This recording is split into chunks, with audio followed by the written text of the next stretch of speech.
Assalamualaikum warahmatullahi wabarakatuh. Perkenalkan, nama saya Nasrul Sedina dari kelas manajemen 22A NPM 2241101. Di sini saya ingin menjelaskan uji hipotesis. Uji hipotesis adalah teknik statik yang digunakan untuk menguji klaim atau hipotesis yang diajukan tentang populasi berdasarkan data sampel. Uji hipotesis adalah salah satu langkah penting dalam metode ilmiah dan penelitian statik. Uji hipotesis juga merupakan metode pengambilan keputusan yang didasarkan dari analisis data, baik dari percobaan yang terkontrol maupun dari observasi. Uji hipotesis menurut para ahli G. Neyman dan Egon Pearson. Menurut mereka, uji hipotesis adalah prosedur statik yang digunakan untuk menguji klaim atau hipotesis yang diajukan tentang parameter populasi dengan membandingkan bukti dan sampel dengan hipotesis nol, dan hipotesis alternatif yang diajukan tentang parameter populasi dengan membandingkan bukti dan sampel dengan hipotesis nol. Sir Ronald A. Fisher. Menurutnya, uji hipotesis adalah suatu metode di mana kita mengumpulkan bukti dari sampel untuk menguji klaim yang diajukan tentang populasi. George W. Sennett Decor and William G. Shorthand. Mereka menggambarkan uji hipotesis sebagai suatu metode yang digunakan untuk menguji klaim yang dibuat tentang karakteristik suatu populasi berdasarkan data yang diperoleh dari sampel. Langkah-langkah uji hipotesis adalah prosedur yang harus diikuti untuk menguji klaim dan hipotesis yang diajukan tentang parameter populasi berdasarkan data sampel. Berikut adalah langkah-langkah umum dalam uji hipotesis. Perumusan hipotesis adalah merumuskan dua hipotesis, yaitu hipotesis nol dan hipotesis alternatif. Hipotesis nol menyatakan bahwa tidak ada efek yang perbedaan signifikan, sementara hipotesis alternatif menyatakan bahwa ada efek atau perbedaan yang signifikan. Pemilihan tingkat signifikan. Pilih tingkat signifikan yang akan digunakan sebagai ambang batas untuk mengambil keputusan nilai. A biasanya ditetapkan sebelumnya, misalnya 0,05 atau 0,01. Ini mengidentifikasikan tingkat resiko kesalahan tipe 1 yang diperolehkannya. Pemilihan statistik uji. Pilih statik uji yang sesuai berdasarkan jenis data dan hipotesis yang diuji. Statik uji yang umum digunakan meliputi statik, Child, Kudrat, F, statik, dan lain-lain. Pengumpulan data dan perhitungan statik uji. Kumpulan data sampel yang relevan, kemudian hitung nilai statik uji berdasarkan data sampel. Statik uji akan membantu dalam membandingkan hasil sampel dengan hipotesis nol. Langkah-langkah uji hipotesis. Langkah-langkah uji hipotesis perhitungan value, yaitu probabilitas bahwa hasil yang diamati atau ekstrim dapat terjadi jika hipotesis nol benar. P-value digunakan untuk menentukan berapa kuat bukti yang dalam mendukung atau menentang hipotesis nol.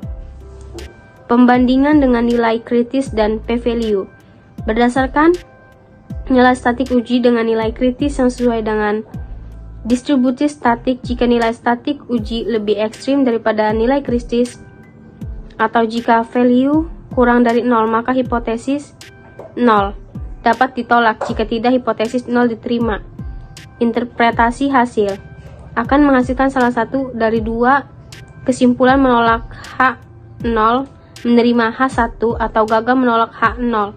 Kesimpulan ini harus diinterpretasikan sesuai dengan tujuan penelitian. Pelapor hasil. Hasil uji hipotesis harus dilaporkan dalam laporan peneliti atau presentasi. Laporan harus mencakup detail metode uji hipotesis, hasil analisis, dan kesimpulan berdasarkan hasil. Evaluasi tipe kesalahan. Dalam uji hipotesis, tipe kesalahan yang mungkin terjadi adalah tipe 1. Seharusnya tidak, dan tipe 2 menerima H0 ketika seharusnya menolak. Tingkat signifikasi yang dipilih akan mempengaruhi kemungkinan tipe kesalahan ini. Statistik uji. Dalam uji hipotesis, statistik uji adalah nilai statistik yang digunakan untuk membandingkan data sampel yang dengan hipotesis nol dan hipotesis alternatif. Statistik uji berperan dalam menentukan sejauh mana hasil sampel mendukung atau menentang H0. Pilihan statistik uji tergantung pada jenis data dan jenis uji yang dilakukan. Berikut adalah beberapa contoh statistik uji yang umum diuraikan. Tingkat signifikasi pada uji hipotensi. Tingkat signifikasi adalah konsep penting dalam uji hipotensi. Tingkat signifikasi mengacu pada tingkat probabilitas yang digunakan sebagai ambang batas dan mengambil keputusan dalam uji hipotensi. Nilai A adalah tingkat resiko kesalahan tipe 1 yang diperoleh dalam suatu analisis statistik. Pemilihan tingkat signifikan A merupakan kompromi antara tingkat resiko kesalahan tipe 1 dan tipe 2. Nilai A biasanya ditetapkan sebelumnya dan mengidentifikasikan tingkat resiko yang bersedia diterima oleh peneliti atau pengambilan keputusan. Penting untuk diingat bahwa tingkat signifikasi A adalah keputusan penelitian yang bersifat subjektif dan harus dipilih dengan hati-hati berdasarkan konteks penelitian dan analisis statistik yang dilakukan. Nilai kritis pada uji hipotesis adalah batas yang digunakan dalam uji hipotesis untuk memutuskan apakah hipotesis 0 harus ditolak atau diterima.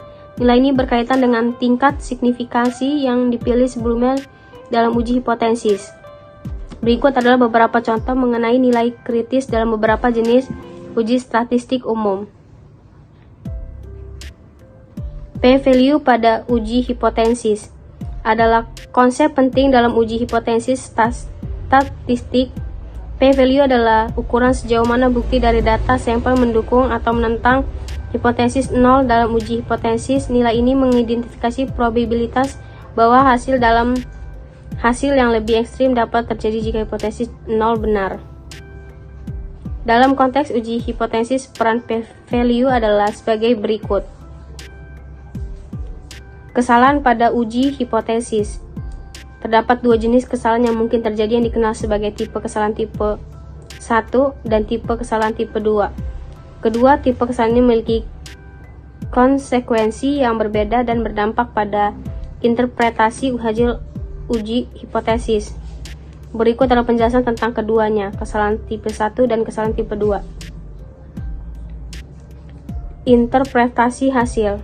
Dalam uji hipotesis statik adalah tahap penting dalam analisis data. Ini melibatkan pengambilan keputusan tentang apakah kita harus menolak hipotesis 0 atau menerimanya berdasarkan bukti statik yang ada. Interpretasi hasil bergantung pada beberapa faktor termasuk tingkat signifikan, value, dan statik uji. Berikut langkah-langkah umum untuk mengidentifikasikan hasil dalam uji hipotesis. Replikasi dan keterbukaan adalah dua prinsip penting dalam metode ilmiah dan analisis statik. Mereka berperan dalam memastikan validasi dan transparansi penelitian serta memungkinkan penelitian lain untuk menginverifikasikan hasil. Penjelasan lebih lanjut tentang replikasi dan keterbukaan dalam konteks uji hipotesis statik. Kesimpulannya, pemahaman konsep uji hipotesis adalah inti dari analisis statik dalam penelitian ilmiah. Kemampuan untuk mengambil keputusan berdasarkan bukti statik yang kuat adalah keterampilan yang sangat berharga dalam dunia penelitian dan mengambil keputusan yang berbasis bukti. Uji hipotesis harus memberikan gambaran yang jelas dan tentang hasil penelitian serta keputusan yang diambil berdasarkan analisis statik. Uji hipotesis adalah tahap akhir dalam analisis statik yang merangkum temuan dan keputusan yang diambil berdasarkan bukti statik yang ada. Terima kasih.